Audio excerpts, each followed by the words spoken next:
All right. So this mic I know works. I hate the video quality here, but better if the video sucks than the audio. So I am fucking not giving up. I'm sure the internet will crash or some bullshit will happen, but at bare minimum, the audio should at least be good now. And I wish I had better. I wish I had a better fucking webcam on this computer, but I had to switch to this. But I didn't want to give up because I got a lot of shit to say about Hell Knight. And I also wanted to make the announcement here that somebody joined my Patreon level at the Final Girl level and requested a very popular franchise for me to cover. Now, this is a franchise that I have covered in the past, but we were going back and forth. What series should I cover? This and that. He said Candyman, and I was like, I already did Candyman. I'm not doing it again. I don't really have any more to say about that. But then we came to the conclusion that I should redo, because I've always honestly wanted to redo this because I did it way too early on and I wasn't ready for it. And I'm going to do like the deep dive. So for week from now on, 12 straight weeks in a row, I'm going to recover the Friday the 13th franchise. And I'm going to do like a deep dive on every single one of them. So that's why I want to do them week by week, because I'm going to take the Scream Factory box set that I just bought and I'm going to watch like fucking everything on each disc. But it's going to take me a little while. So I want to take my time with each of them. So I'm really, really excited about that. So look forward to that for the next 12 weeks. The next 12 weeks, we'll be doing the Friday the 13th Slasher Sundays. So that'll be fun. That'll be fucking fun. So you guys can all thank my new patron for that one. But this is, yeah, wait, let's see. You guys want to see my dick, or do you want to see my face, or do you want to see them both? Probably get them both in the same shot. All right. So Hell Knight, let's start with that. And hello to everybody. The last stream was making laugh. Yeah, I'm glad everyone had a good laugh about that. I was about to fucking throw myself off a cliff. So hello to Conspiracy, David, Skythmore, yeah, Honey Force, Dylan, Jacob, Pixel. I think that's everybody for now. That's commented, anyways. All right, so Hell Knight, starring Linda Blair. Now this is.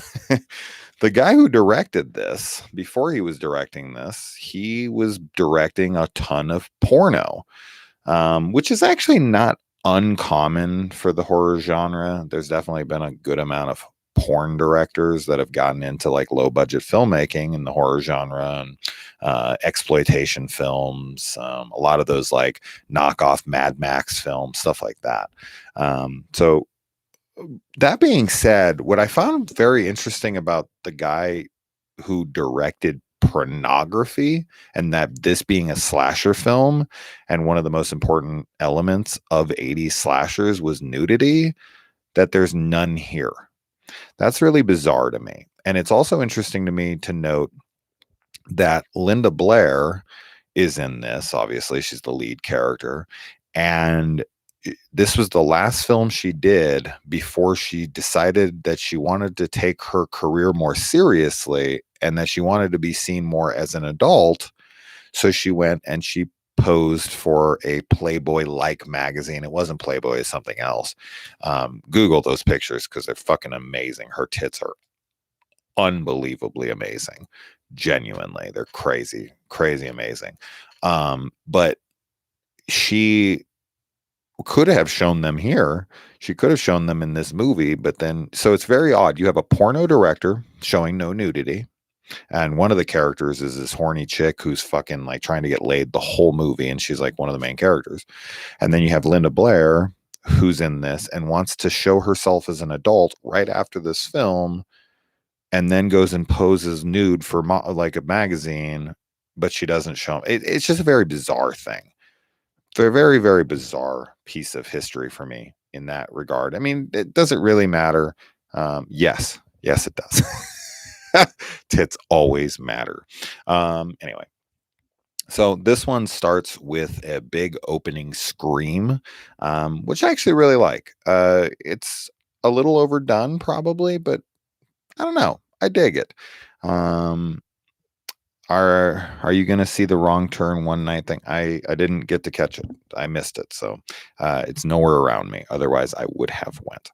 Um, but yeah, we get an opening scream here, and I dig that. This is produced by Irwin Yablans, who obviously produced Halloween, so there's a little connection there. And then the guy who plays Jeff in this is the dude from Friday the 13th Part 4, Doug, the guy who sleeps with the virgin in the shower. So we've got him in here as well.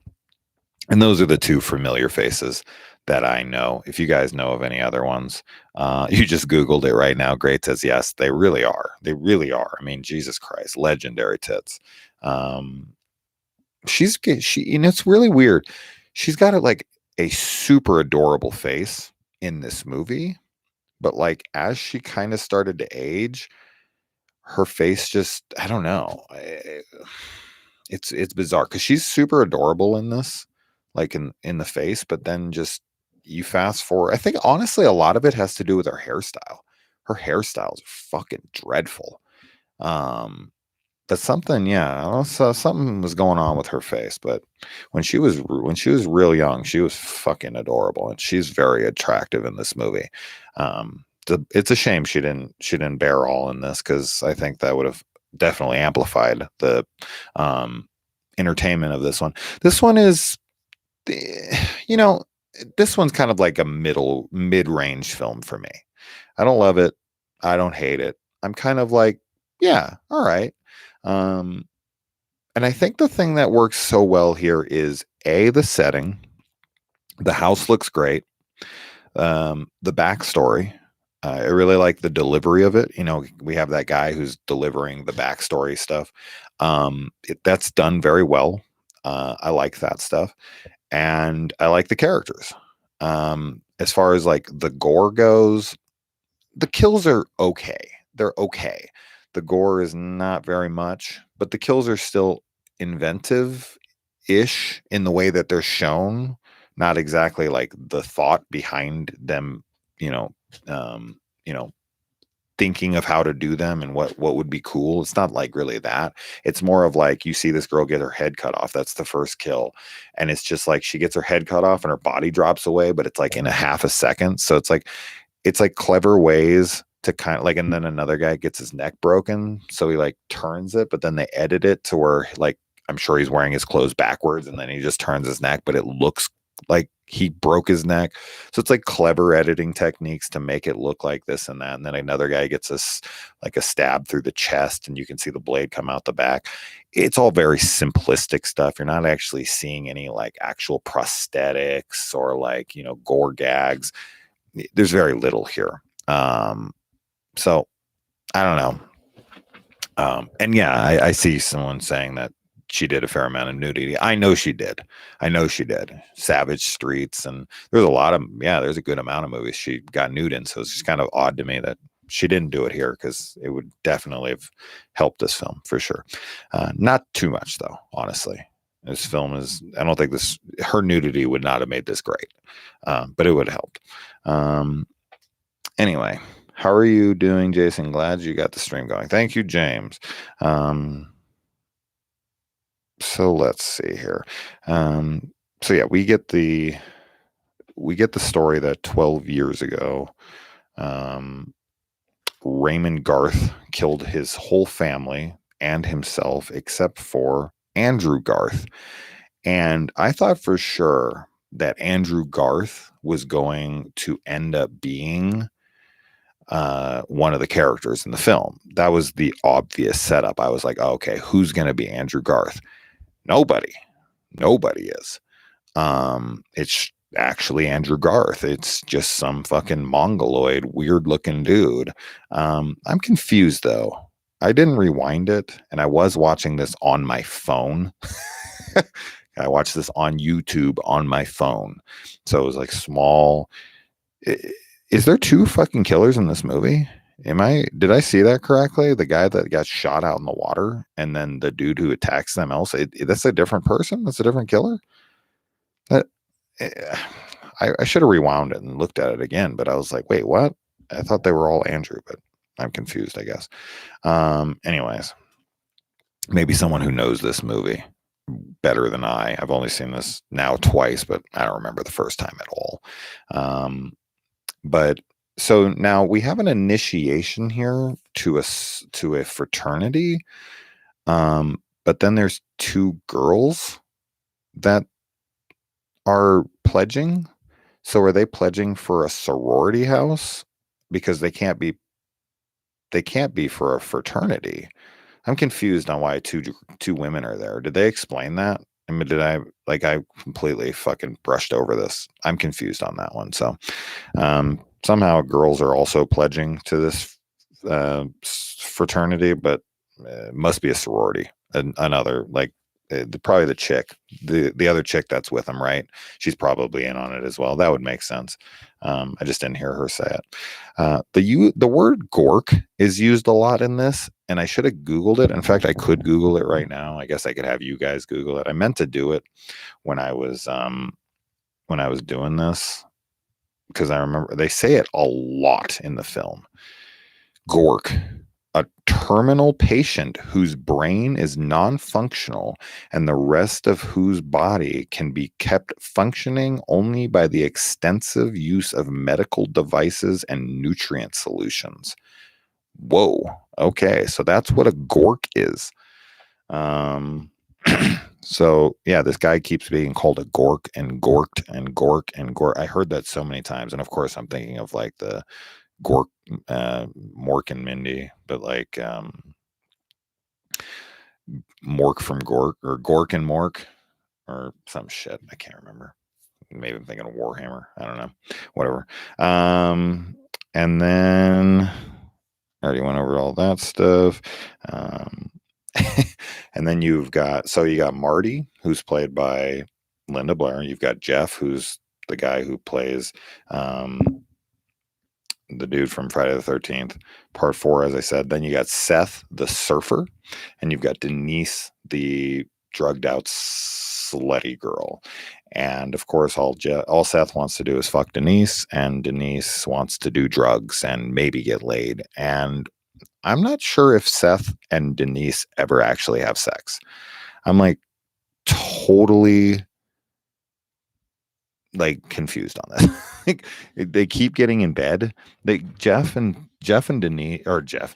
I keep wanting to call him Jeff. Seth and Denise are in bed a lot and like making out, and then like they go upstairs and Seth is like trying to get with her, and then Denise is trying to talk to him, and he's like, "Oh, I thought you wanted to come up here to fuck, not talk." And he's like so put out. Lame. Lame. I get it, sort of, but I don't know. I don't really want to have sex with someone that I don't know like at all. That's just not all that attractive to me. But she wants she's also they're on Quaaludes in this. Which if my memory serves me correctly, and I get all of my knowledge from film, the Wolf of Wall Street taught me that Quaaludes are not a thing anymore. That there was only so many of them, and now they're an extinct drug. That's the drug that he takes, and it's like super potent. And then he's like rolling down to his. That's one of the funniest fucking scenes I've ever watched in my life. Filthy Dan's in here. Awesome. I'm gonna be on a triple podcast with him and Matt Fauci soon, very soon. So I'll let you guys know about that before it happens. But I'm going to go on those guys' channels soon enough. So hello to Dan. Thanks for anyway. All right, let's see. Surfing terms, blah, blah, blah. There's a good Left Behind joke. The guy's like, we should have left her behind. And he's like, what are you talking about? Her behind's her best part. We should have left the rest of her. That was funny. It was a good joke. And then we get a bird scare in here, which is essentially a cat scare. It's a cat scare with a bird. So fuck it. Lame. Um, and then, as I said, we get the first kill, which is the girl who's pulled down into the basement, and then her head's decapitated, and her body drops, and her head stays, but it's like blink and you miss it, millisecond. And then Linda Blair, or Marty, she sees a ghost in the house, and I guess is that a hologram, or is that, I don't know. Like, I'm assuming that's part of their setup, but I don't think it's ever clearly stated on if that's actually like a ghost haunting the place, or if those guys did it. But yeah, I'm confused on that. And then the second kill is the head turn with the guys just putting his head backwards, which is all right. Doug, that's right, Doug from Friday the 13th, part 4. The reason I'm being so quiet, by the way, is that everyone in the house is sleeping. That's why I can't fucking leave this area. In fact, I'm probably being too loud right now. I'm trying to keep it as quiet as I can. But my kids really wanted to spend the night at my dad's house. And I was like, girls, I got shit to do. And they're like, Daddy, please. Kids come first, guys. Kids come first always. I like how the dude tries to scare the girl through the mirror, and she's like too fucking stoned to even like acknowledge it. I thought that was pretty funny. Even though it's not really even played for laughs, I got a good laugh out of it, because I was just like, this girl's so gorked out of her mind, callback, that she can't even fucking like recognize that there's some beastly face. She sees it on her face, kind of like superimposed over her face. And then she's like, wow, these Quaaludes are really fucking up my skin. That was good. That was pretty funny. And then we get the next kill, which is a stab through the chest. Boring. I don't know. The kills in this are just whatever. And there are so many candles in this house lit up, and this place is so well lit for a place without electricity, a place without anything. Although it has running water because someone goes to the bathroom and they flush the toilet. So that makes no sense. That makes no sense at all. And then they, let's see, the beds in the house are very nice for beds that have not been made. The linens haven't been changed. Nothing has been done to any beds or anything for 12 years. Those are in some seriously good condition. Like, would you get in bed, in a bed? Like, would you get into a bed that is in a house that hasn't been lived in for 12 straight years, and there hasn't been a single fucking person there to like change the bed sheets? Or those things would be gross and rotting. Dude, 12 years is a long time for sheets to stay in a like musty house. So let's see. And then Denise is taken. I don't think we ever actually see Denise taken. How do I feel about the atmosphere in this? It's okay, but here's the biggest problem with the film by far. Here's the biggest problem with this film by far. Thank you for mentioning that, because I don't think I even wrote this down. There is so much walking around in this movie. It's fucking crazy. Like, this movie is an hour and 40 something minutes long. They could have trimmed 10 minutes out of this just from the walking scenes. It's just walking, walking, walking, walking, and everyone's moving like this. They're all so slow. And they're just like, and I know it's supposed to build tension. Like, I get it.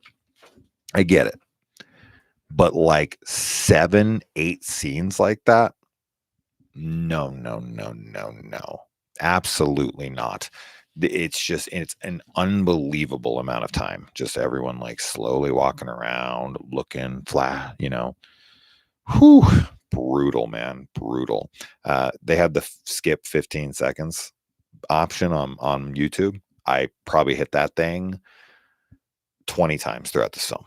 20 fucking times because I'd hit it 15 seconds and then they'd still be walking slowly. And then I'd hit it 15 seconds, still.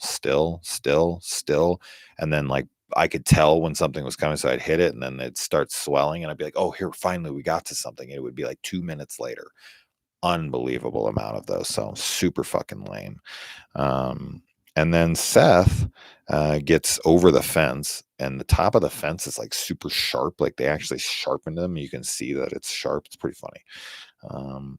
And then, I did write it down. So much slow walking around. Okay. And then when Seth gets back to town, this goes on forever.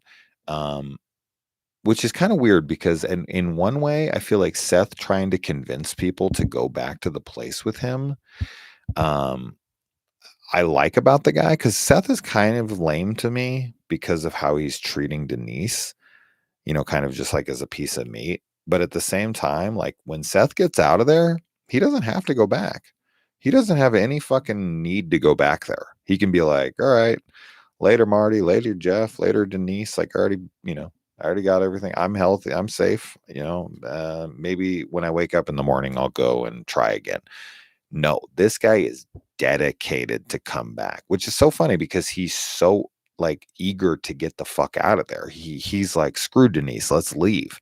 Like he doesn't want to come back for anybody. But then as soon as he jumps that fence, he turns into like hero mode, which is ironic because he ends up dying from coming back. So although technically we never do get to see him die, it's implied that the killer gets him and shoots him off camera, but we never get that confirmation. So I'm going to fill in my own headcanon here and say that Seth lived because I like that a lot better because he came back for them. This guy was out, he was free, and he did everything in his power. And he was a badass, man. Like he went to the cops, he went to people in the streets, he was running all over the place. And then the cops tell him to get lost, and he ends up breaking into like their he doesn't break in, it's open, so this is kind of silly, but there's like an evidence room with a bunch of guns, which is I was kind of laughing about it because it's kind of fucked up because he takes one of the guns in the evidence lockup. I guess it's not really locked up, so I don't know exactly what to call it, but as evidence room, and he grabs like a shotgun and he loads it up with shotgun shells, and then he takes off and he jumps out the window and he leaves with it. I guess if you want to get away with a crime in this town, getting to the evidence that's going to convince you isn't very hard. But I did laugh because I was like, oh man, hopefully that's not a gun that's going to be used in a case for like murder later, and some guy's going to get away with it because they're like, well, the evidence is gone. Sorry, mass murderer and the family of the loved ones who died. Guess this guy gets off because Seth needed a gun and no one would listen to him. So I was kind of laughing about that, but he's dedicated, man. He's really dedicated. He's going. He's coming back with a shotgun, and then he puts a fucking shotgun to some dude's head in a car and is like, get out. I'm taking this car. So he steals a car from a dude at gunpoint. He steals a gun from police lockup just to go rescue his friends. He's fucking a madman, but he's so eager to get out of there, and he's like, fuck everybody. So it's kind of weird. It maybe has a change of consciousness. I don't know. Whatever happens, Seth turns into a total badass, comes back to the place, gets into a gunfight with this fucking monster, shoots him twice. One off of a ledge, goes back down, shoots his ass again in the chest, then fucking fights with him again. Like Seth is a legit badass. There's no doubt about it. So, I didn't like him at first, but he definitely won me over and became my favorite character of the film. Because like Jeff is supposed to be like the good guy here, but in reality, Jeff doesn't really do all that much. Like he tries to bang Marty, and then Marty's like begging him, don't leave me. And then he just like gives her a kiss, and he's like, just wait here, woman. And he just like bails on her. And then he comes back, and then he tries to bail on her again. And she's like, fuck you, I'm coming with you. So yeah, no, Jeff is supposed to be like the hero guy, and Seth is kind of the dick, but they kind of flip for me. And Seth is the hero of the movie. If anybody's the hero of the movie, it's definitely Seth. Marty's cool too. I mean, the way that I love the way she like ends up killing the killer once and for all. I thought that was pretty badass, but it all kind of comes off of a mistake, but we'll get there. What else? And there's a hedge maze in this. I would assume this is taking inspiration from The Shining, because I read in the trivia of this that there was no hedge maze on the property of this place where they filmed this, and they actually brought it in to put there for the film. So it's got to be Shining inspired, right? And then I have a lot of stuff written down here that I already said all about Seth. And then,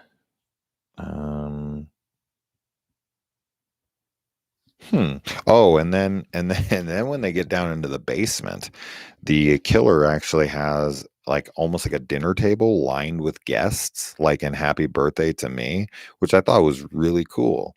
I was like, oh, that's neat. That was creepy. That's probably the creepiest part. And then they're in the tunnels and they're being chased. That's pretty tense. That's good. At least there's not slow walking going on here. And then okay. So I call bullshit on this part.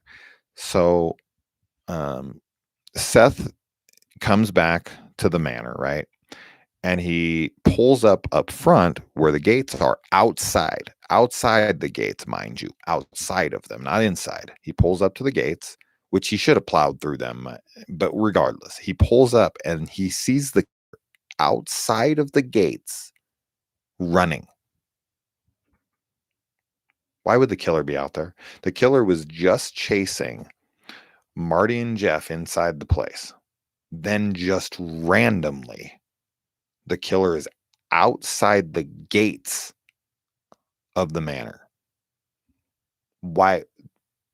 I don't understand. This makes no sense. This is pure convenience for Seth to get out of the car, chase the killer. Why would he see him? Why would he be out there? It makes literally no sense at all. None at all. There's no way that he would be out there. That just annoyed me when I saw it. I was like, what? Okay, convenience much? He'd be in the house trying to fucking kill those people. Why would he be outside? Anyways, doesn't matter. I actually have back notes for this one. I took so many notes, which is very, very weird and never happens. And then, okay, another really stupid part. So Seth wrestles with the the killer in this, and the gun goes off, and then the gun's thrown into frame, and Seth is missing. Nobody is seen, right? So Marty, the genius that she is, screams out to Jeff, I'm going to go get the gun. She's upstairs, right? She's upstairs. Then then there's the gun down there, and the killer is like right next to it in the darkness. So she has to like go around, down the stairs, around, back, go to get the gun. She yells out, I'm going to go get the gun. The killer, of course, lets her get close and then comes at her. But wouldn't the killer immediately just walk out and just grab the gun and be like, no, you're not? Like the fucking fact that she would yell this out is so beyond dumb to me. But it gave me a good laugh. And then Jeff is thrown to his death, or at least we assume that he dies from this fall. Marty explains earlier in the film that she's got some mechanical skills, which she puts to use under the hood of the car because it won't start. It must be that solenoid from Friday the 13th, Part 4. All you got to do is just take a knife and starts right up. And then her mechanic skills are pretty good, but then her driving skills suck. But her driving skills sucking actually becomes her saving grace, because she ends up like This whole scene is really fucking funny. So she ends up turning around to drive away. She sucks at driving, so she smashes in to the gate, which opens it up and flips it like this, right? As opposed to straight up, it flips it out like this. So she breaks the fucking gate, then tries to drive off, but the killer's on top of the car.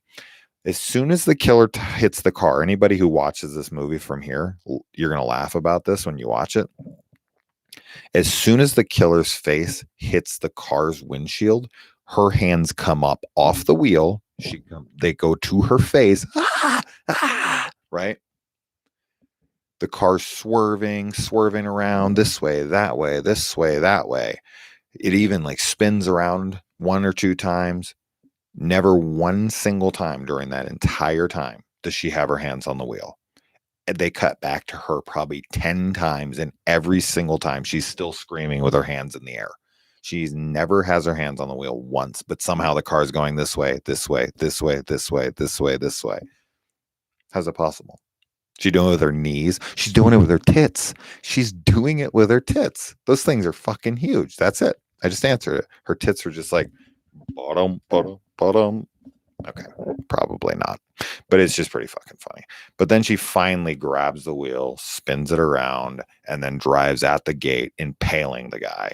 And then, boom, she gets out of the car and she walks off into the sunset, boobs bouncing, and boom, freeze frame, credits over her freeze frame. The freeze frame should have been her cleavage, or she should have just ripped her tits out and then just zoomed in on them, and then boom, freeze frame, credits over her tits. How amazing would that have been? How amazing would that have been? But yeah. Have I seen Hush? Indeed, I have. I actually was going to cover that on. It's not really a slasher film, though, so I can't really cover it for Slasher Sunday. But I really need to. I do need to cover that on the channel. But yes, I've seen every Mike Flanagan film. All right, let's go back up through the comments. That's Hell Night, everybody. So we did it. Yay. Let's go through the comments and see any questions that have been asked. I think Joe Bob did Hell Night on Shudder. I've been meaning to rewatch that, Dylan says. Who's in that picture behind me? Says Conspiracy. I'm assuming you mean this picture up here? This one? And okay, so that right there is my Uncle Rick, who died in a motorcycle accident in the late 90s. And it's my dad's brother. And my dad has never gotten over it. Never, ever. Just like if my brother Nathan died, oh my God. I'd probably cancel the channel. I don't think I would ever recover from that. I wouldn't want to do anything else. This here is my dad's brothers and sisters, and my dad is this one right there. Boom. And then that is my stepmother graduating from college. There you go. Anyways, moving on. And then let's see. Hey, Jason, I went a few years without cable in my early 20s. I watched a lot of movies then and even enjoyed watching the commentary tracks. Have you ever gone through something like that? I'm currently going through something like that. I don't have internet at my place, and I haven't for over a year now. Blah, blah, blah.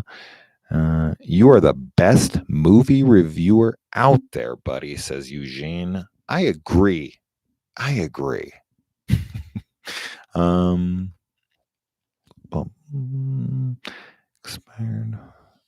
Filthy with Facci, episode 3. Gonna be sick, Filthy Dan says. That's the one. Filthy with Facci. We'll definitely get you guys linked to that when I go on their show. So you'll have to go over there and give them a whole bunch of shit. That'll be fun. And then let's see. Did Jason discuss the definition of gork? I sure did. Did you not hear that and you just guessed?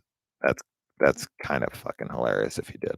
G'day, Jason. How you doing? Hey, Dove.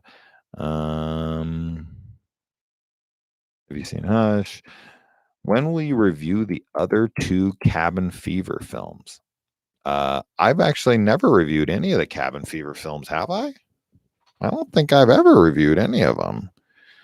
Um, have I? No. No, I've never done any of them. That's a good one, though. I should do them. I could even do the remake, which I've never seen, and I really have no interest in ever seeing. But anyway, Nocturnal Toothbrush. Thoughts on House of the Devil? I covered it. I covered it on the channel, so check it out. But I love it. How amazing would it have been if we got to see tits in this film? Off of Linda Blair, fantastic, fantastic. I can't watch a Linda Blair movie without thinking of her as Reagan. Okay, so think of Reagan with tits. Okay, maybe that's wrong. I don't know. Was she supposed to be like 12 years old in that movie? Okay, it's probably not good, but you know what I mean. Are you excited about Ty West doing a new movie with A24? Apparently, Mia Goth and Kid Cudi. Cudi, right? Cooties. He's got cooties. Cootie. I don't fucking know. Isn't that like who is that? That's a rapper or some shit. I don't know anything about modern music. I love Mia Goth though. Mia Goth's a fucking doll. Um, I didn't know that Ty West was doing a movie with A24. Um, Ty West already makes extremely slow films. Not that I don't love some of them, I do. But yeah, I don't know. I'd have to look more into it. The Kid Cudi guy, though, I don't know a fucking thing about him. I mean, if he's good, he's good. Um, one musician turned actor recently that I really like is Machine Gun Kelly. So I'd love to see more of him in film for sure. And his new album, Tickets to My Downfall, is fucking amazing. If you haven't heard it, by the way. Horror Man, how are you? I'm good. I'm good. I just recently started seeing somebody. My work is going good. My kids are amazing. I'm working out a lot again, so I'm feeling better about my body. I was fucking feeling like a fat ass there for a little while, so I'm great. Play any new Quest 2 games? Yes. We just downloaded one. What the fuck did we download? We just downloaded one. We haven't played almost any of it yet, but my brother and I are really excited about this one because it's like almost like a World of Warcraft, but like three-dimensional like VR experience.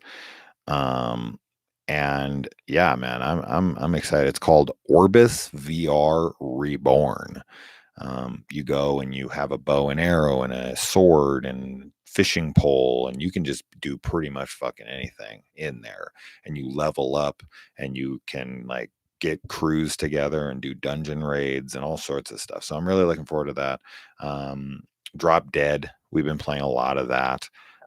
Which is super fun. You just shoot at zombies together. So like he's up on a ridge and I'm fucking down like on the ground, and we're both shooting zombies that are coming at us from every direction, and you just go through waves of them together. That one's super fun. And then we play Racket Fury, which is a ping pong game, and I'm fucking amazing at it. Oh my good god. But then my brother actually got pretty damn good at it as well, so now we're he's stiff competition. And yeah, so get a Quest, get VR, man. It's amazing. Where else? Okay, let's see. Have you checked out Big Mouth, the TV show on Netflix? I think I watched one episode. Uh, guys, I think I've said this before on the channel. I just don't like being happy. I think that's what I think that's what it really comes down to. I can't watch comedies back to back to back. I just can't do it. Even if I think it's hilarious, I can't watch comedies. Like I can't binge them. I can't watch even when I was watching It's Always Sunny in Philadelphia and I was like, trying to binge it. I was like crying, laughing every episode I watched. And it was like pulling teeth to get me to press play on the next episode. I was always like, I can go watch something else, something horror, something action, something. I don't know what it is. Even if I find it fucking hysterical, I cannot binge comedy. It's because of the story. That's what it is. It's because there's no through line story. There's nothing keeping me engaged from a story perspective. If you don't keep me under, that's why I binge Scrubs so easily. I binged all 9 seasons of Scrubs in so quickly because the story actually progresses. And so as long as it has a story, I can do it. But if it doesn't, if every episode is self-contained and nothing has to do with the last one except for like mild references, I just can't do it. It just doesn't work for me. Have I seen Cabin Fever 3? Yes, I have. With Sean Astin, right? Yeah, I watched it. It was terrible. I really want to watch Cabin Fever 2 again because it was semi-directed by Ty West, but then like there was like a lot of studio interference, and um, I want to give that another chance, but I didn't really like that. It's more like Cuddy, but he spells it Cuddy. Yeah, I thought so. Reagan was an adult in part 2. Yeah, there you go. Ben. See, Ben's smart. Ben gets it. So just think of her as Reagan in part 2. And you definitely want to see her tits in part 2. Or is she old enough? I don't know. Whatever. She looks old enough. That's a terrible line. Edit that out. The movie legit scared the crap out of me as a kid watching it. What a pussy. Just kidding. Patrick Wilson will make his directorial debut for Insidious 5. Great. My thoughts on that? Yeah, I mean, we'll see. I loved Insidious 3, which was Lee Winnell's directorial debut. Since then he's went on to do Upgrade and The Invisible Man, both of which I really enjoyed the fuck out of. So yeah, I mean, you don't know until you start, right? So we'll see what he can bring to the table. But he seems to be a pretty damn talented guy, and he's been in the franchise for a little while, and he's been in a lot of horror. So hopefully he knows what he's doing. He's a pretty good rapper from Ohio, just like MGK. I'm from Ohio myself. I love Ticket to My Downfall. Good. I love it too. Jason, you got yourself a new woman. Good shit. Yeah, for now. But things are going good. I'll keep you updated on that as it progresses, but it's new, so let's not start sucking each other's dicks quite yet. The Stand. Am I watching The Stand? I'm not. I'm waiting for all of it to air because I'm not waiting week to week. The only show I'm watching week to week currently is WandaVision.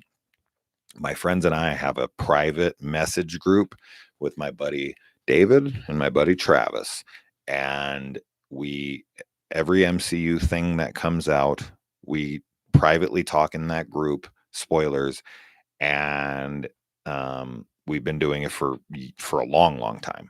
It used to be the DC shows on the CW. We did that with Arrow and The Flash and Legends of Tomorrow and Supergirl and whatever. So we had that chat group for that, but then we switched it over to the MCU once all those shows kind of have mostly wrapped up. And so WandaVision, the newest episode of WandaVision, we talked for it was like 2.5, almost 3 hours about that episode. It's a fucking 30-minute episode, and we talked almost 3 hours about it. Now, granted, we didn't talk solely about the episode, but we talked about all the connections to the episode, and then that kind of branched off from there. But that conversation about that episode lasted for almost fucking 3 hours. So we loved the newest episode so much. So fucking much. But yeah, The Stand, I'll get to it for sure, 100%, soon enough. That's interesting. I like Wilson as an actor. He's really good in Hard Candy and season 2 of Fargo. Yeah. Patrick Wilson as an actor is great. Have you seen comedy Just Friends? Oh, fuck yeah, Julie. It might be my most quoted film with my brother. We talk about the film. I mean, we quote the film to each other at least bare minimum once a week, but if not, almost every day. There's just, I wouldn't even know where to begin when it came to lines from that film. It's definitely, if I had to make a top 10 favorite comedies list, That's in there. That's in there. Just Friends might be the most rewatchable comedy for me. Like every single time I watch it, every single line kills me. Every single time I laugh out loud every single time. That's rare. That's super rare. There's just something. I think it's the relationship between the two brothers in that. I just, you know, Chris and his brother just have this dynamic that my brother and I have, where it's all like they like beat the shit out of each other. He's like, laying on his chest, slapping him around, and then there's moments where they like give each other cookies and they're like, I love you too. That's my brother and I. That's my brother and I. And there's just so much humor in it. Every single fucking line in the movie pretty much is funny to me, legitimately. I think I could quote pretty much every line from beginning to end. And anytime we bring that up, it's always fucking funny. It's always funny. So Julie, yes, Just Friends is fantastic. I've seen it a good amount, but I've definitely talked about it enough. I can't binge comedy either. It doesn't have an evolving narrative. Agreed. Yeah, Jacob gets it. Jason X is a comedy, basically. It is, but that's a film, so that's different. I can watch comedy films. I don't often, but it's just a film, so it's one story. But comedies typically do not have storylines. It's basically we have a premise and then we're going to write jokes around the simple premise. There's no actual like plot line development. It's just like, I lost my cat. Let's make antics around finding that cat. There's nothing that drives the plot. So that's typically comedies, and that's why I have kind of a problem with it. What's my favorite A24 film? Christina, you should know this. It's obviously Hereditary, my favorite horror film of the last couple decades. I mean, I would put it probably in my top fucking 5 at this point. I love it so much. Next would probably be Midsommar. Ari Aster just can't do no wrong. So can't do no wrong. Can't do no wrong. Yeah. Does that work? Can't do wrong. Can't do wrong, I think works fine too. Can't do no wrong. Yeah, that's like a double negative, right? No, that doesn't work. Can't do wrong. But Hereditary for sure, easily. But Saint Maud's coming out soon. It's not going to be better than Hereditary, I can tell you that right now, but it's going to be up there. It's going to be up there for sure. The Witch is also amazing. I mean, there's a lot of fucking A24 films I love. Have you seen What Keeps You Alive? Yes, I have. What Keeps You Alive? That's the one with the 2 girlfriends that go to the cabin in the woods at night, and then it's revealed that one of them's a killer. Isn't that one?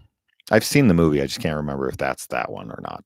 But yes, I did, and I blew it out of the water on my review because of the ending and how stupid the girls' decisions were in it at the end. Jacob, he is really entertaining. I worry, though, that the producers would risk the franchise in an unknown director. Scott, I mean, as I said, they already gave Leigh Whannell a directorial debut. Now, granted, he's the creator of the franchise, so it might be a little different, but, Patrick Wilson is the star of The Conjuring 1 and 2 and Insidious 1 and 2. So to me, it's not like some new person to the franchise or to the genre. Like, this guy's been there for a lot of productions, either with James Wan or with Leigh Whannell. So I think it makes sense. He can do it. Are you looking forward to Halloween Kills in October, or is the hype all gone? Yeah, I'll always look forward to a Halloween movie. And with them telling me that they're getting, that they're going to like triple the kills, or no, they said 10 times, which is bullshit because there was 17 kills in the first film. So he's going to kill 170 people, or 16 kills, 160 people. That's obviously hyperbolic, but regardless, I'm hoping for like literally like if there's anything less than 35, 40 kills in the film with how much he's amping it up, because David Gordon Green was on record saying it's going to be 10 times as many kills when he had a lot of kills. I mean, for the Halloween franchise, Halloween 2018 has a fuck ton of kills compared to the rest of the franchise. It's one of the most, if not the highest of the Myers films. So to me, him saying it's 10 times that, it has to be 50 kills to even fucking be like warranted to say such a thing. So I'll be really curious. And 50 is an insane amount. That's a fucking insane amount. Like Friday the 13th, that's known for how many kills it has, the body count, right? Friday the 13th part 5 has like 18 kills. That's a ton. 50's insane. I don't know what the highest body count I've ever seen is outside of that like really like jokey film where those guys were trying to do the highest body count ever, that like Dude Bro Party Massacre 3 or whatever. But to me, that's not real. Like an actual slasher film that's trying to be serious. What's the highest count ever? What's the highest count in an actual serious slasher film? 30? I mean, when he says 10 times, I don't know. I can't take it serious because it's a serious film, but hopefully it is. Hopefully it's fucking high. Hopefully, Michael goes on a total rampage and kills 30 people in like 5 minutes.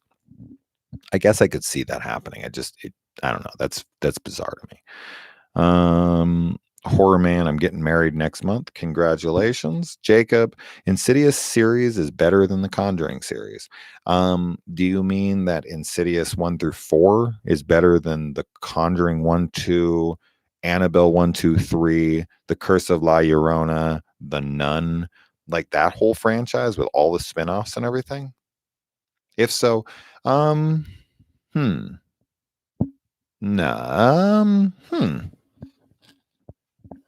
maybe.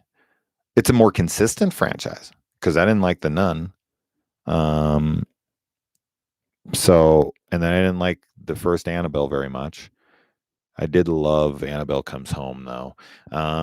Yeah, that might be true for me.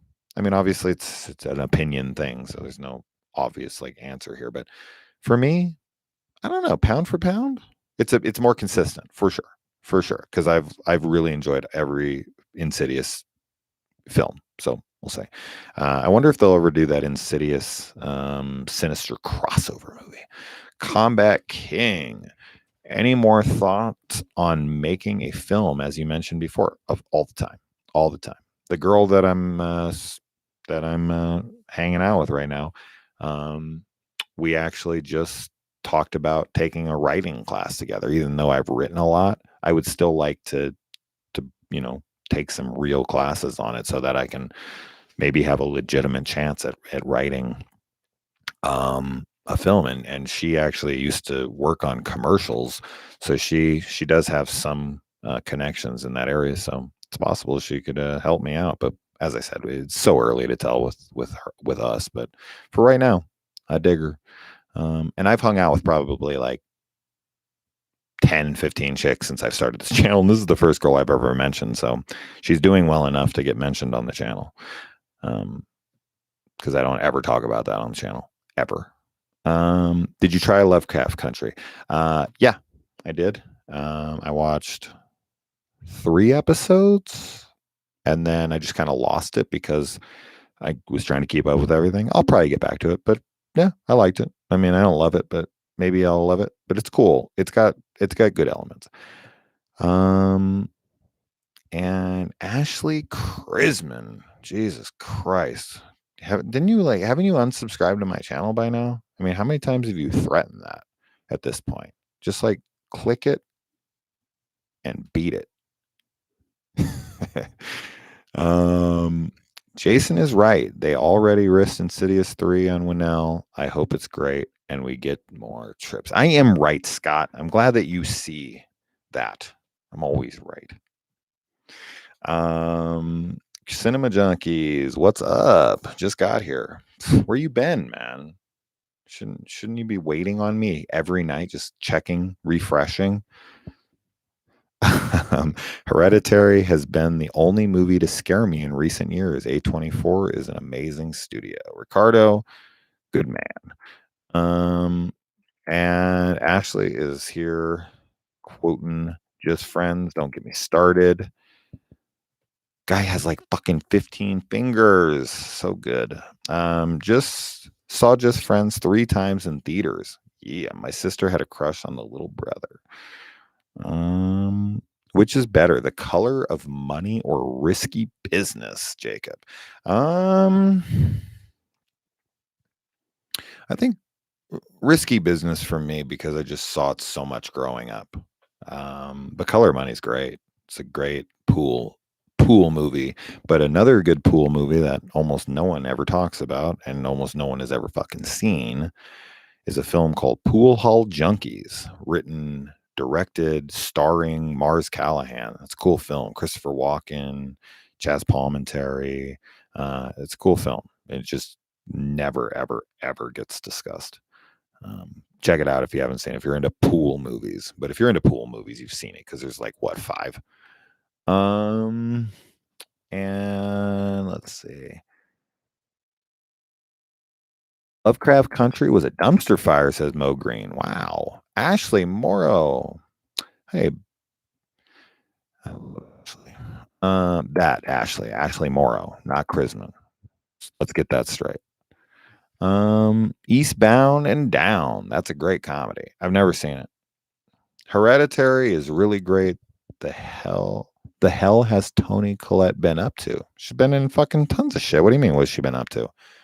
She was in Knives Out. Did you not see that? She was in the damn, the really disappointing movie from the director of Nightcrawler, the one with Jake Gyllenhaal, Velvet Buzzsaw. Fuck, God, that was one of the most disappointing movies I ever watched. Such a shame. I thought that was gonna kill. She's been in everything. Toni Collette's fucking working like crazy.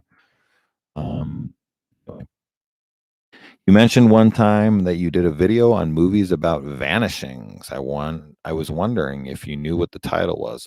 Yeah. So I think I put in there, Where Is Everybody?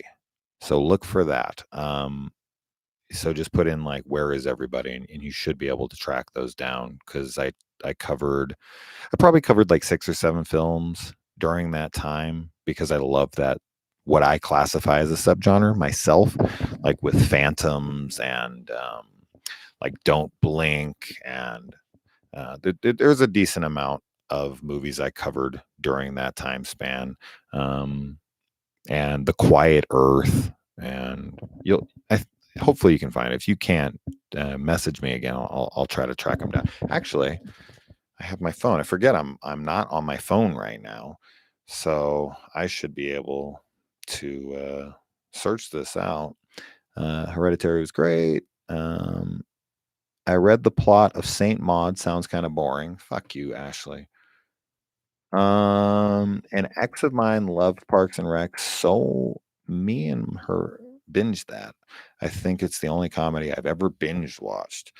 Parks and Rec. I think I've like seen like 2 seconds of that. I'm sure it's funny. I just, as I said, I could never binge that kind of stuff. Um, where is everybody? Really? You're gonna fuck me like that? Where is everybody? I think is what I put in here for this. So,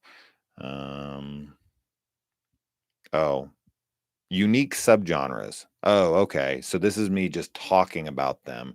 It's called Unique Subgenres. Where is everybody? It has a whole 170 views. It was like one of my first videos. Damn. Okay. Fuck. Well, now it'll have 171. Okay. Anyways. Feels like when they let Anthony Perkins direct Psycho 3, I think he will do a good job. Oh, I love Psycho 3. I love when Duke has the lamps and he's just sitting in the chair and he's just waving them around while that girl's on the bed naked. That's like one of the sleaziest scenes ever. And he's just sitting there and he's looking at her and he's got this lean on and he's just like, and then his face is all like fucking like intense, and he like kind of leans forward and he's like on her, and then it's like, hey, watch the guitar. Fucking love Psycho 3. I love it. I love it. So yeah, I mean, if that's any indication there, it's such a good movie. It's such a good movie. I love the franchise though. Psycho is a great franchise, legit. Let's see. I'm watching The Editor right now. Ooh, good movie. That's done by the guys from Astron 6. Cool film. Cool film. Collector may have the highest body count. I think you mean the collection. The collection. But yeah, that would have a very high body count. You're talking about an entire massacre in the opening scene in this dance club. So yeah, if you want to count that, I guess that does make sense. He probably kills 200 fucking people in that opening. That's a good call. That's a good call. Do you think the Cult of Thorn is canon, or do you hate it? I don't hate it. I can tell you, Katie, that I covered both the theatrical cut and the producer's cut on the channel in full spoiler discussion, of course. And I really, really got into both of them. If I could make a film out of the two, it would be the first 2/3 of the producer's cut and the last third of the theatrical cut. Little tweaks and changes somewhere throughout both of them, but for the most part, that's what it would basically equate to. You should get a mic like the one Bob Barker had. Like one of those like ones that you hold down here that are like really thin. That'd be kind of funny. Unfollow. Goodbye. You need a wearable microphone. 100%. I trust me. This is not staying. I am gonna buy all new shit really, really soon. What's up, Brandon? Biggest wasted potential from a horror movie villain in your opinion? Biggest wasted potential from a horror movie villain.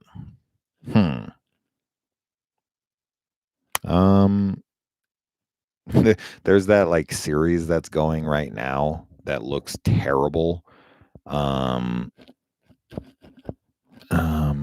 What the fuck is that thing called?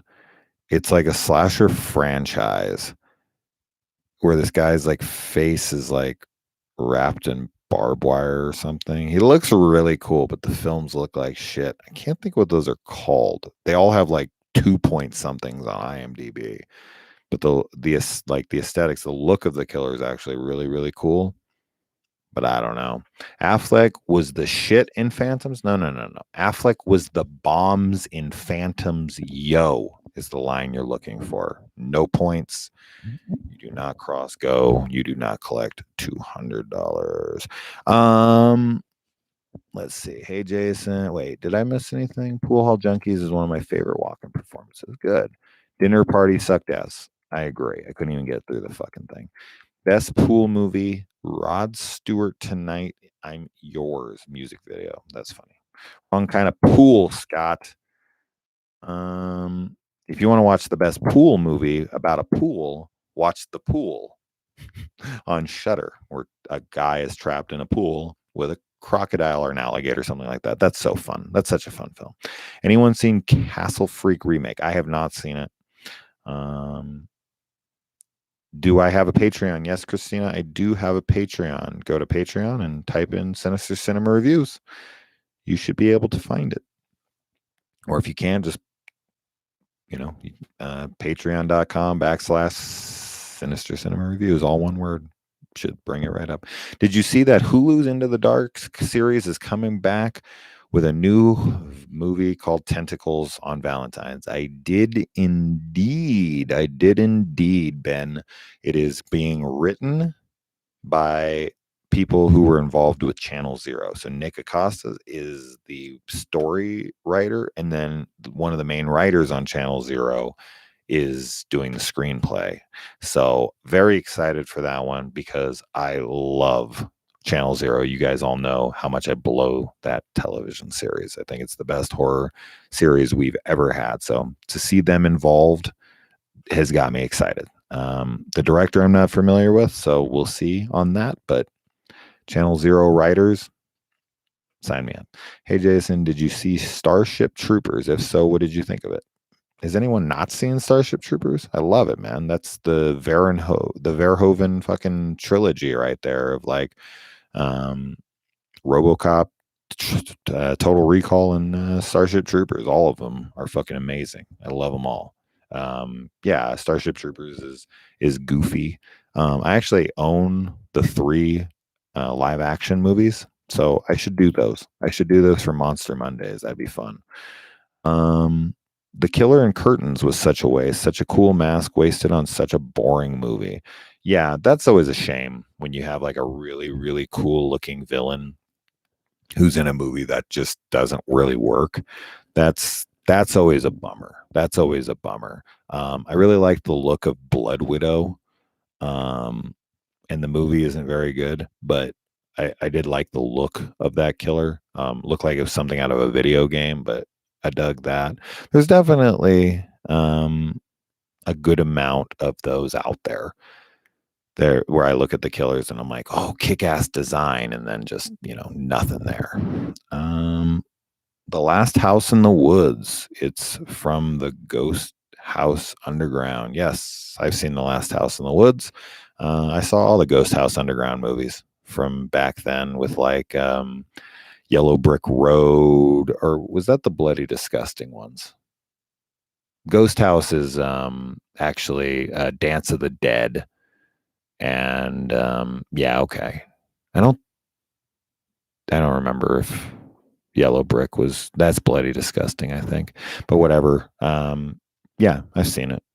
My memory of it is a little off. The Hitchhiker was funny as hell. Reminded me of OJ in The Naked Gun. Um, the Hitchhiker. The Hitchhiker was funny. The Hitchhiker in a movie. I don't. Are we talking about something? Did I miss something? I'm like missing. Dude, I'm talking about 100 things right now. I can't remember.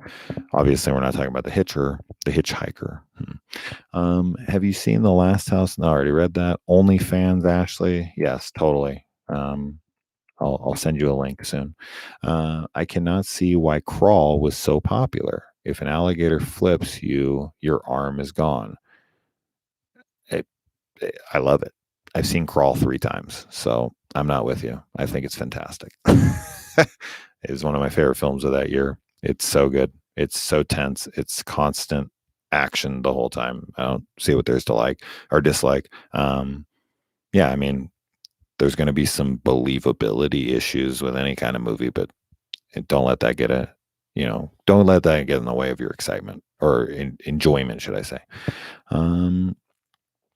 I'm still sore about Channel Zero's ending. Yeah, I agree. It's when he says zero ending, I mean that the show's over, not that the show ended poorly, but that it ended it all. Blah, it's bummer. I saw Crawl in theaters, wouldn't mind watching again. I saw it in theaters as well with my buddy Tony, and we loved it. And then I bought it and I watched it twice more. I'm a big fan. I always thought they should have done more with Harry Warden from My Bloody Valentine. Absolutely. Absolutely. That's definitely a bummer for sure. Have you reviewed The Children? That's a Ghost House movie. I have not. That's a trilogy, right? That's The Children, The Woman, and the Darling, right? That's that one. I have seen The Children. It's a Christmas movie too, right? They're all playing out in the snow. It's a good movie. I should do that. Oh, The Hitchhiker on my shirt. Okay. You're just referencing my shirt. Yeah, I fucking love him. Jay, I didn't even realize I was wearing this shirt. Sorry. You reviewed the John. I already said that one. You stated before you're a big Leonardo DiCaprio fan. What's your favorite performance from him? Mine is The Departed. My favorite Leonardo DiCaprio performance would be from The Aviator. I think his performance in The Aviator is phenomenal. And holy shit, am I excited out of my mind for the movie Don't Look Up, starring him, Jennifer Lawrence, and a fuck ton of other people, written and directed by Adam McKay. I am stoked. I am stoked for that film. After something like The Big Short, thinking about him directing Leonardo DiCaprio and Lawrence and all these people, fuck, dude, sign me up. Sign me up so hard. Carson, big fan of yours. Hope all you're well. Thank you. I am. Christina, wait, I want that link too. You can, I'll link you to it. I hope things work out for you and your new gal. Me too. The Cupid Killer in Valentine is good. Yeah, he's all right. What's your favorite Coen Brothers film? No Country for Old Men, no doubt about it. But of course, like Raising Arizona is super fun. Fargo's good. Burn After Reading has some really, really funny parts. Of course, Brad's demise is super unexpected and super good. Miller's Crossing, Barton Fink. I mean, they got a lot of great films. But No Country for Old Men is a fucking masterpiece. It's definitely one of my favorite films that I've seen in theaters, and straight up a horror movie. I don't care what anyone says. And what's wild about No Country for Old Men is that it has no soundtrack, it has no music, and somehow is still tense as fuck. So you don't have to depend on your soundtrack. Just watched Disturbia recently. It is really an underrated film that I tend to view around Halloween. I've never seen it. I've never seen it. When I saw the trailer to it, I was like, oh, so they're remaking Rear Window. And then they were like trying to suggest that they didn't remake it and that it was more like an homage. And I'm like, bro, from the trailer, it is 100% a remake. What are you guys talking about? So I just got very turned off by that. And so I never watched it. So I don't know. Offspring. Oh my God, I hate this phone. No, I don't know. I love the Offspring. Great band. I don't know what you're saying. He was really funny in Django. Who was? I can't keep shit straight sometimes. Probably said somebody that was in Django. DiCaprio. Duh. We were just talking about him. Yeah, he's fucking hilarious. Let's see. I just ordered that Shout Factory Steelbook and Harry Warden NECA. The Shout Factory My Bloody Valentine is the only way to go. Chud or Chud 2? Chud 2. Chud 2. I'm like one of the main defenders of Chud 2, Bud the Chud. I love the movie. I view it as a Return of the Living Dead sequel because that's what it was written as, and that's what it feels like. It does not feel like a sequel to Chud for sure. Cannibalistic humanoid underground dwellers. It's hard to say all in one setting. Drunk live next time. I don't drink. Sorry, that's not going to happen. I got the My Bloody Valentine. What's your favorite war film? What's my favorite war film? That's a good question. I've talked about war films on the channel a decent amount, but I don't think I've ever covered one. Damn, that's tough. I mean, as I said before, what do you consider war? Are we talking about like, are we talking about modern war? Are we talking about like all war? Are we talking about fantasy war? I mean, Lord of the Rings are like my favorite films. So that would be war. There's a lot of war in that. You got the Battle of Helm's Deep. You got the Battle of Minas Tirith. You got a lot of fucking battles in that. So you got a lot of war. But I'm assuming you're talking about like Saving Private Ryan type of war movies. I don't know. Black Hawk Down is phenomenal. We Were Soldiers is fantastic. Hacksaw Ridge is awesome. There's a lot of great fucking war movies, man. There's a lot. Black Hawk Down is great though. I don't know. That's a tough one. After in the theater when Brad Pitt got killed. That's super funny. Got a new phone. It's weird. My God. Okay, so like the trailer is terrible, but obviously there's some similarities to Rear Window, but Disturbia is more of its own film with a little bit of brain scan vibes. Holy shit. I didn't even know there was a Chud 2. Well, That's because you're dumb. I'm a Ched 2 guy too. Nice. I thought I was the only freak out there. Thoughts on Bates Motel? I love it. I didn't finish it though because I really hated Rihanna as Marion Crane, and I hate that they flipped the kill. And I was just super annoyed. And I just the person I was watching with, mother of my kids, we were watching it together, and she was so put off by it, and I was so put off by it that I never ended up going back and finishing it. So that annoyed me so much I didn't finish the series. But up until then, the first 4 seasons, I fucking love. Platoon's good as well, yeah. Um, I'm guessing that you meant Hacksaw Ridge is a good war movie. Hagsaw Ridge. Okay, Hagsaw. Yeah, Hacksaw Ridge. That's funny. You must have talked to that. Ooh, 1917. Good call. Great movie. One Take is fucking phenomenal. I saw that in theaters. Whew, that was awesome. Would you like to see Sean William Scott in more horror movies? Um, yeah, I mean, Bloodline was great, and that was pretty recent. So yeah, yeah. After that, sure, why not? Um, Fan of Benjamin Bratt. Jesus, I haven't thought about that guy in a long time. If you read books, Jack Ketchum will give you nightmares. Yeah. I really like The Lost with Mark Sentner or Max Center, however you say that guy's name, is Ray Pye. That's one of my favorite appreciated performances. I love it. I love it. I love Mark Center. I love that film. And then of course like The Girl Next Door and all that shit. But dude, fucking, if you haven't seen that or like Red, White, and Blue with Mark Center, those movies are fantastic. So The Lost and Red, White, and Blue. I'm not a David Ayer fan, but I love Fury. Yeah, Fury's good. Fury's good.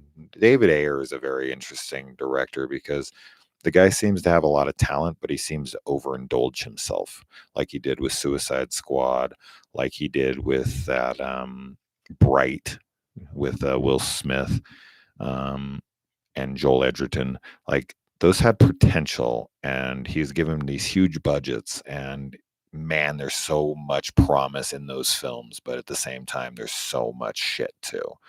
And he had such great cast. I mean, even Numi Rapace was in fucking Bright, dude. Like, how do you not utilize her? Speaking of Numi Rapace, dude, and Netflix original films like Bright, watch What Happened to Monday. That movie's amazing. Ari Aster's follow-up to Midsommar could possibly be him working with Joaquin Phoenix. Yes, this is supposed to be a 4-hour nightmare comedy, is what he referred to it as. And whether or not it'll actually be a 4-hour film, we'll see. But Joaquin Phoenix and Ari Aster together, dude, of course, sign me the fuck up all day long. I'm in love with that idea. Is Bates Motel on Blu-ray? I have no idea. Google it. Fury was a great movie. I was off by that too. Yeah. The Marion Crane thing was just stupid. What's your favorite Stephen King book turned movie? What's my favorite Stephen King adaptation?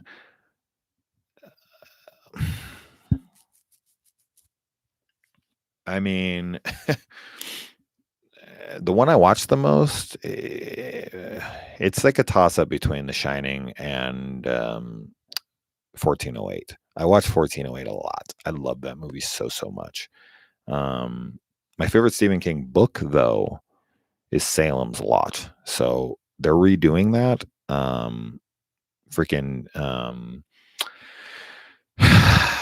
The dude Doberman, right, from Annabelle Comes Home.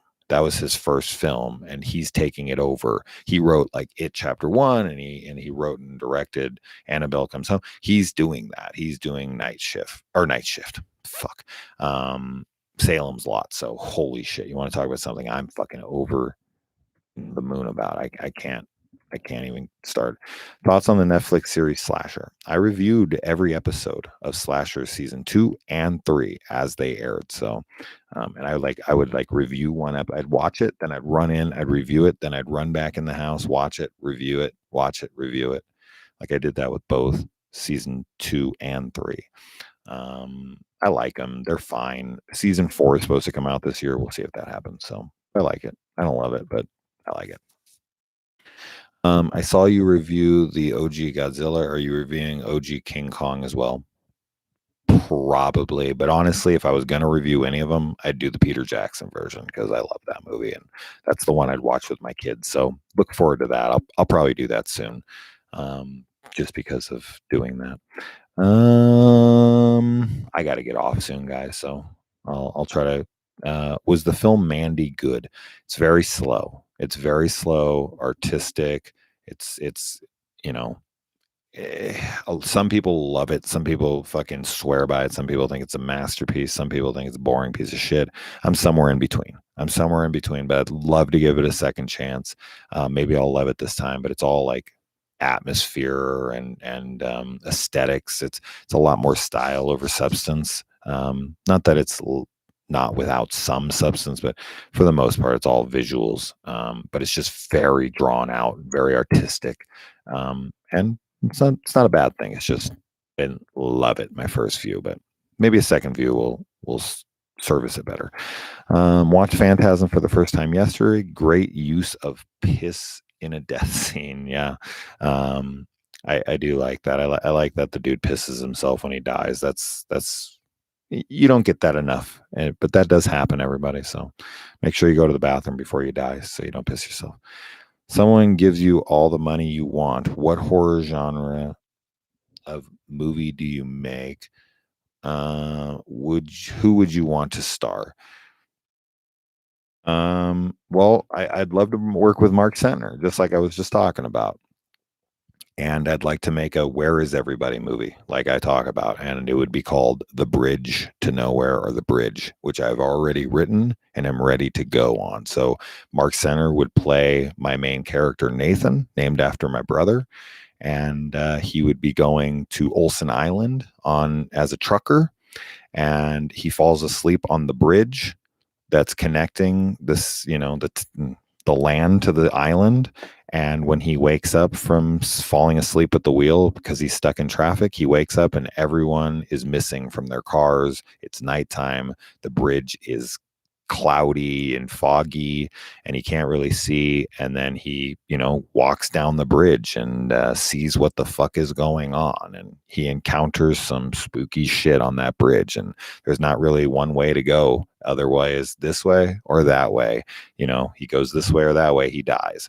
This is a script I wrote years ago, but I fucking love that script, so that's the one. If I could make any of my scripts, that would be it.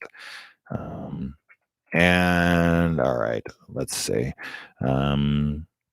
Unpopular opinion, Grudge 2019 was not that bad. I agree. I liked the new Grudge. I didn't see the issue. I didn't love it, but I thought it was good. Really liked the girl's performance, the one from Possessor. I thought she was good. Ari's films are way too fucking long. I'm just being honest, but other than that, he's top 5 working right now for sure. Okay, if you think Hereditary is too long, please comment below on what you think should be cut out of the movie. I dare you to find something to cut out of Hereditary. Just try to find it. Just try to figure it out. It's a perfect 10 out of 10 for me. It might not be for you, but I'm curious on what you would cut out of the film. I can't imagine anything being sent. Ashley is actually texting me while I'm live right now. We got a bridge poem. I thought it was going to be a nude picture of her. So false alarm, everybody.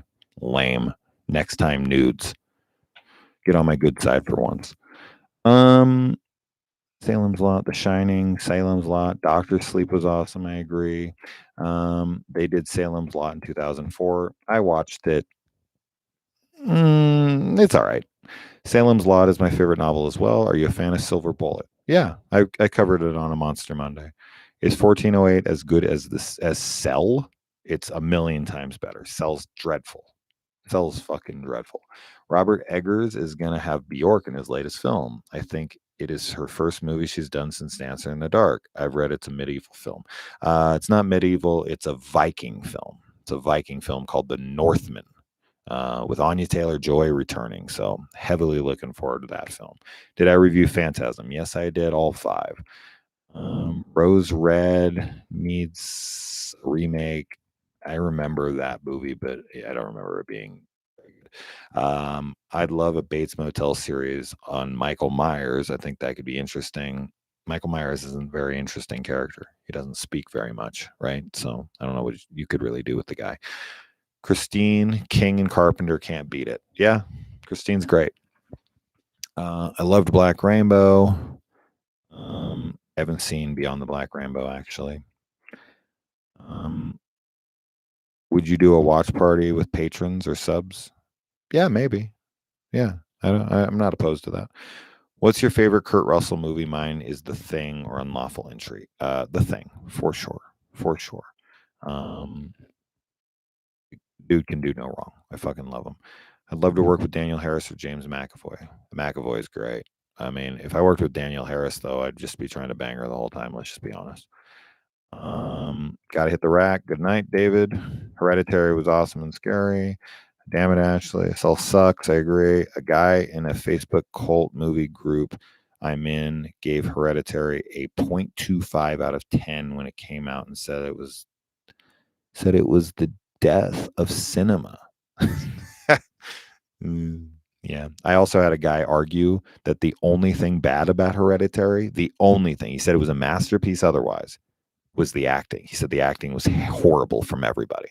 He said if they would have hired good actors, the movie would be amazing. Everything else was perfect, but the acting sucks. Wrap your head around that one. The acting from Toni Collette in Hereditary is awful. I don't even know what to say to something like that. I was like, are you? And he's like, I don't want to argue with you, bro. It's terrible. I'm not going to sit here and argue because I know I'm right. Like, I don't even know what to fucking say. I don't even know what to say. If you had to recommend one horror movie to someone who never watched one, what would you recommend? I don't know. The Thing, since I think it's the greatest horror movie ever made. And everything can be pale in comparison from there. A series with Dr. Loomis could be interesting. Maybe. Ashley Stern shit is kind of funny. Did you like Apt Pupil? Yes, very much. Ian McKellen and Brad Renfro before his untimely death. King's adaptation, The Night Flyer, is an excellent vampire movie, one of the best from the 1990s. I agree 100%. I covered it on Monster Monday. It is actually in my Monster Monday intro because I love the movie so fucking much. It's a made-for-TV movie for HBO, but I love it. I love it. I love it. I love it. Miguel Ferrer, whatever, is awesome in it. And then the girl in it looks a fuckload like Phoebe Cates, but isn't Phoebe Cates. Hereditary was meh. You're meh. You're fucking beyond meh. Toni Collette was excellent in Hereditary. I agree. Would you like to see James McAvoy in a Halloween film? Sure. He's amazing, so why not? My tastes in movies have changed a lot over the years. I've learned to really appreciate acting skills and cinematography. It's definitely an age thing. Toni Collette has really walk through the role, no effort whatsoever. What character would you have McAvoy play in a Halloween film? Michael Myers. I don't know. I don't know. Does Halloween need a good actor? Not really. But the guy that Michael's after, let's change the storyline up, dude. I'm done with Laurie Strode. I'm done with all that shit. I hope that they can get away from that eventually. They'll do another Halloween film down the road after this is done. But anyways, can't argue. I am meh. That's funny. Are you looking forward to Halloween Kills? Yes, I am. All right, guys. I caught up on all the questions. I'm done. I'm over it. My favorite Spike Lee movie. I don't know if I've seen many. I do really want to watch that Defy Bloods movie. But for now, Black Klansman. I haven't really seen many of his films, though, to be honest, because I'm a racist piece of shit. Alex Wolff was amazing. I agree. What Friday the 13th character are you most similar to? You can't say Gordon. Why can't I say Gordon? Rough.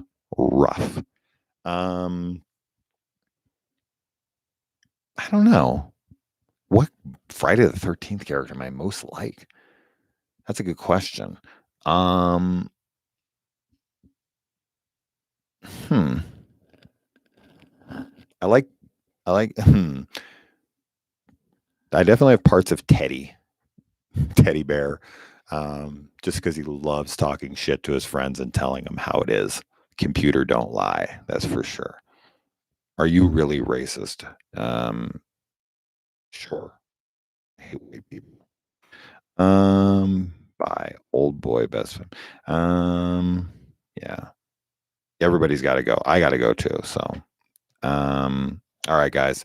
This was fun. An hour and 30 minutes is plenty. It's late as fuck, right? Yeah, it's 12:20. I mean, it's not super late for me. I'm definitely going to go watch a couple things right now, but regardless, this was fun, guys.